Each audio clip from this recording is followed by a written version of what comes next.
Hello guys, this is Just One Guy, and this is my tutorial series, Unity for Noobs. Now in this episode, we're continuing on with the multi-platform RPG project, and what we're going to do today is set up the controller inputs. Now first, you have to set up your controller. Now I personally use the Xbox One controller, so that's the one I know how to set up. I'm not for sure how to set up the PS4 controller, but the inputs when you map the buttons is the same. So programming wise it'll be the same, but how you connect it to the computer, I'm not really for sure for an Xbox I meant for a PS4 controller, but I can show you the method for Xbox One. Now the way that Xbox wants you to do it, if you're not sure, you can just go here, and I'll put this link in the description that tells you exactly how to do it. But I personally connect to Windows 7. On Windows 10, all you should have to do is plug up the controller, and the controller will automatically download the device driver, and it should just work. Now that didn't happen with me, and so I'll share a little bit of what I did to get it working. But it's important to note that I do work on Windows 7. But the Xbox method they want you to do if you're working on Windows 10 and it doesn't automatically download is just go here. They want you to go to device and drivers, and this will be the controller. It probably won't look like this if it don't work, but they want you to go here, properties, hardware, properties, driver, and then update the driver, and it should work. That's it's supposed to work like that on Windows 7 too. I guess Windows 7, 8, and 10. But it didn't for me, and this is what I did to get it to work. First, because you can't download the direct drivers from Microsoft anywhere, I'll put this link in the description too.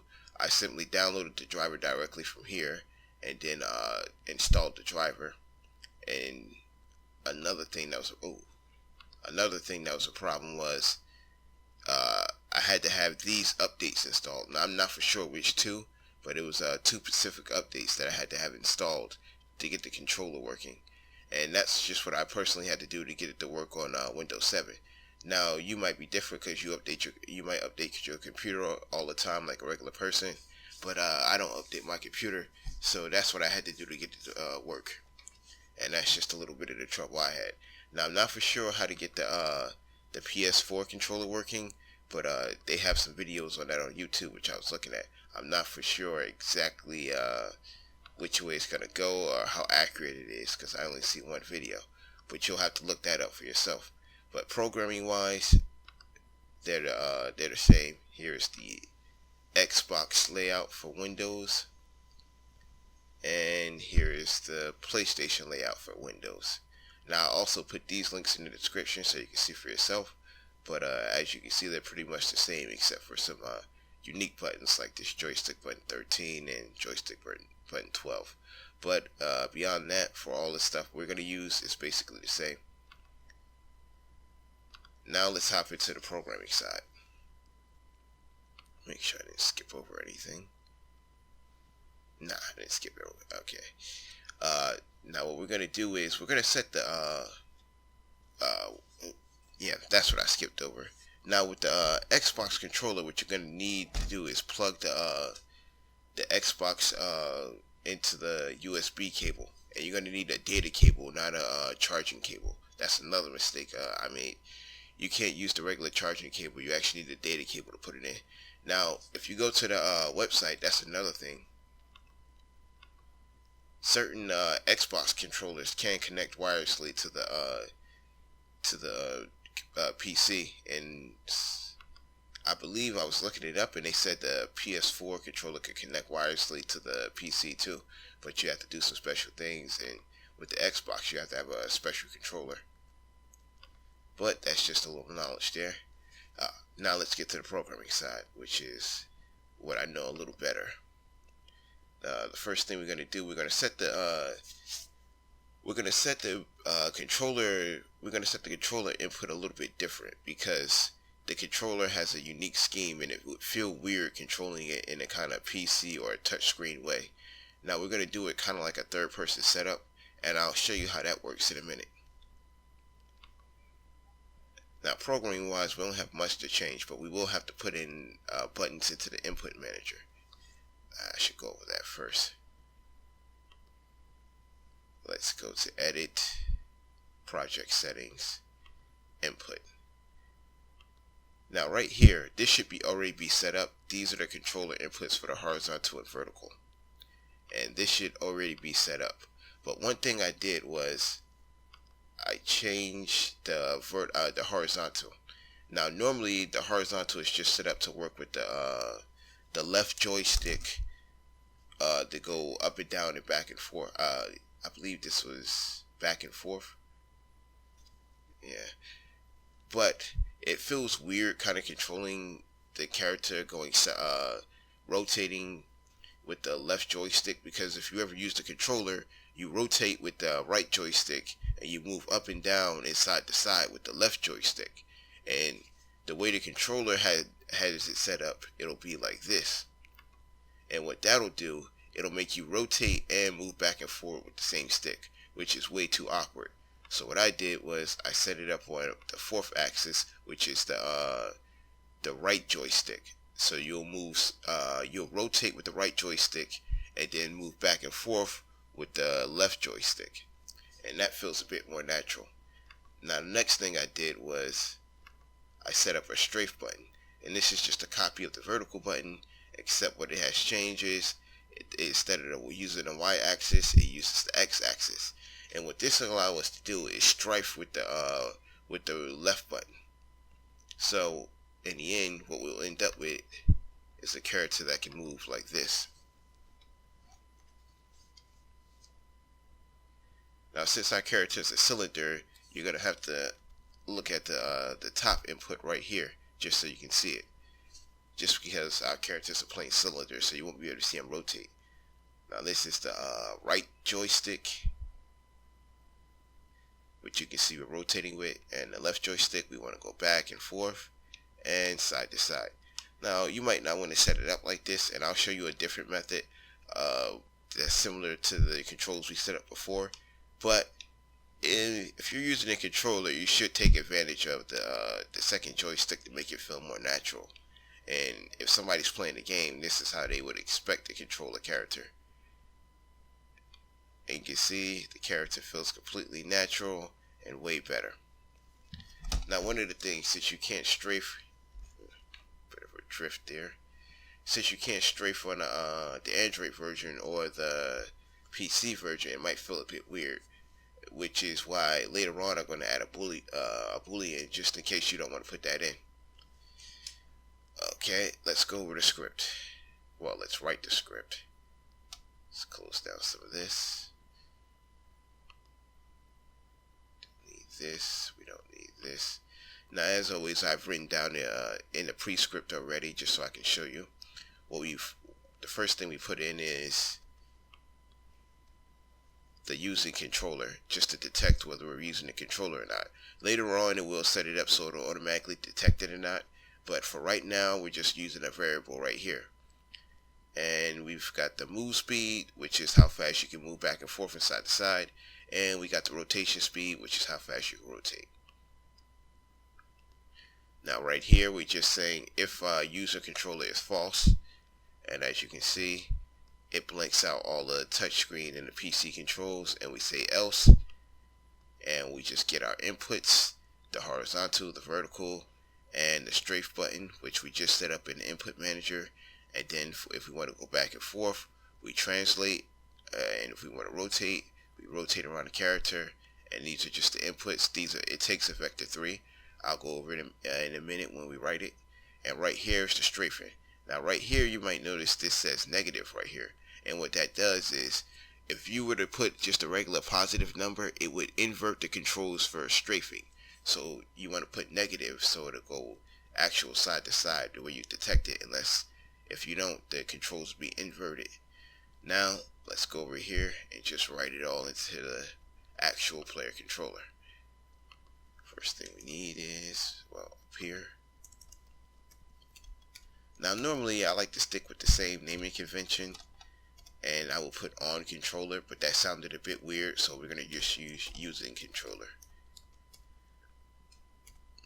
But in most situations, you do want to kind of stick with a naming convention just as a programming tactic, so you can remember things in case you forget something.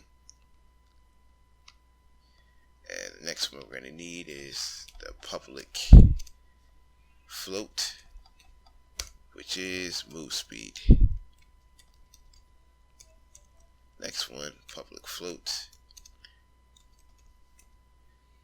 which is rotation speed. Now later on we may make this private, but for right now we just want to see everything and we're just getting everything out, so we're just gonna write it as a public. Now we go right above here and we put if false using controller brackets. Let's just see where this ends. And right there, now put the else statement. Make sure I have it right. Yeah, okay. Now we want to put what was it? Just to make sure. Okay, there we go. Float v equals input. We're accessing the input class, and we're going to use the get access, which is basically a variable, a float. We're going to use get access, and just so I don't mess up on the name, we're actually going to copy and paste it from here, just to make sure I don't get the name of the control wrong. Vertical, and we're going to do the same thing for the horizontal. Equal. Spell float wrong. I always do that. H equals input dot get access. Yeah. I don't know if this will name right. Nah, it won't auto name. So we'll just copy that too. Yeah, I've been trying to work on showing my mouse when I'm programming. I always forget to hit escape so you can see it, but this time I just remembered it. I apologize in previous videos if I was making a mouse gesture and you couldn't see the mouse, but that's why when I record it doesn't show the mouse, and I keep forgetting to hit escape to show the mouse. Okay, let's go float, and this one was named strafe, and it was basically the same as, I believe, the V control. So let's put input dot get access, and I believe we named that strafe. And now we're just going to transform. This is moving the controller. This is moving the character back and forth. And we're just going to go transform translate. Real simple here. And it takes a vector 3, as you can see. And the first one is 0. The second one is 0, because this would be side to side. This would be up and down. And this one is back and forth. And what we're going to do is, I believe it's V. Yes, it is V. We're going to do V times the move speed, so we can control how fast the character moves. And we're going to do it times time dot delta time, just make it happen over time so it isn't instant. Well, the time varies depending on frame rate, and this makes it so it doesn't do that. Next we're going to go into the transform rotate, and this just rotates our character. And it also takes a vector 3, as you can see, but when we rotate the character, we want to move we want to move in the middle, because the middle is up and down instead of the end as the forward does. As the move back and forth does. So we're going to put the horizontal times the move speed. I don't know why that's not going away. Whatever. Times that delta time. Time dot delta time. and comma 0, and that's the end of that. Now for our strafing, what we're going to do is transform, and this is going to be a translate maneuver, and we're going to go 0. Wait, nope, sorry, that's the wrong one. The first one is side to side. So what we're going to do is put strafe right here, and what we're going to do is times it. Where's my times move speed, and we're going to go times time dot delta time. And now comma 0, and I believe that's it. Let's just save everything.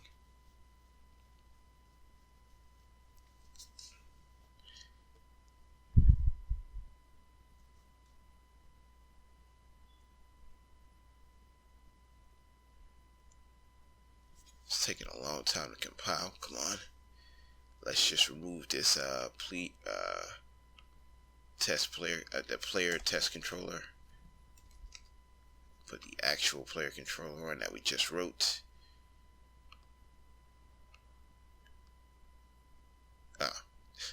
The character already had it on there. It's up here. I turned it off. And instead of on PC, we're going to click using controller. And what we're going to do is we're just going to put a move speed of 4 and a rotation speed of 20. Now this is just for testing, and we're also going to turn it on just to make sure it works. Now, let's see if we programmed everything right. We should be able to move back and forth, side up, and I found our first error. The controls are inverted. And that's why I said you had to put the minus right here. First error right there. Now that might not seem like such a big deal, but later on when we do the camera controls, that will be a big deal, and it'll make the controls feel very awkward. So that'll be something that we don't want. Right now we're just using a top-down view, and later on we might change it so the controls are camera specific, because right now it's just the controls are relative to the player. And so if we wanted to move the camera somewhere like from a third person view back, we would have to make the controllers relative to the camera. But we don't have to worry about that right now because we're just setting up the player.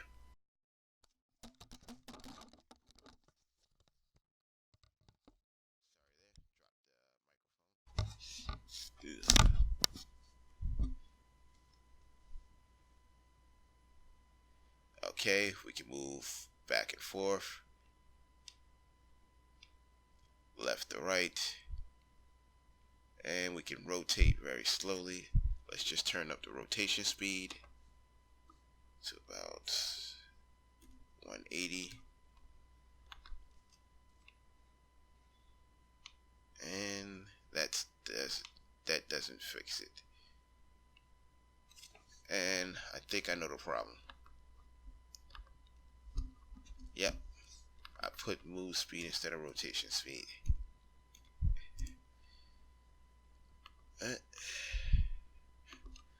Oh, that's a bit of realism in game development right there. You can see something that happens when you're sleepy and you're programming. You sometimes mess up and you put the wrong variable and you have to go and change it. But you know, things like that happen. I'm going to leave it in the video just so you can see it, and you can see how it is when you're really programming it instead of cutting it out and making it look like it goes fast. When in reality, little accidents like that happen all the time. Yep, he's rotating at the proper speed now. And I believe that's it.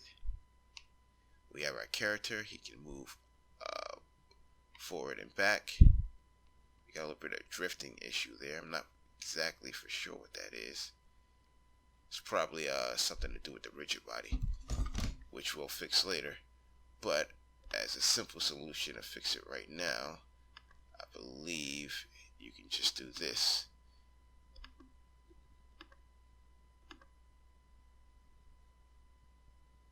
And now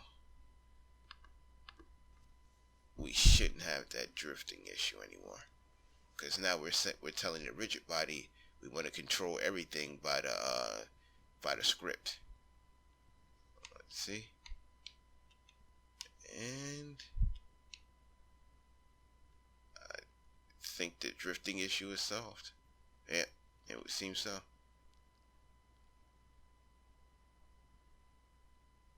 Bump that rotation speed up again because he's rotating slow as all hell. But anyway, this has gone on for too long. Anyway, I'll put all the links to the scripts and the links to all the stuff to set up the controller in the description down below. That's it for today.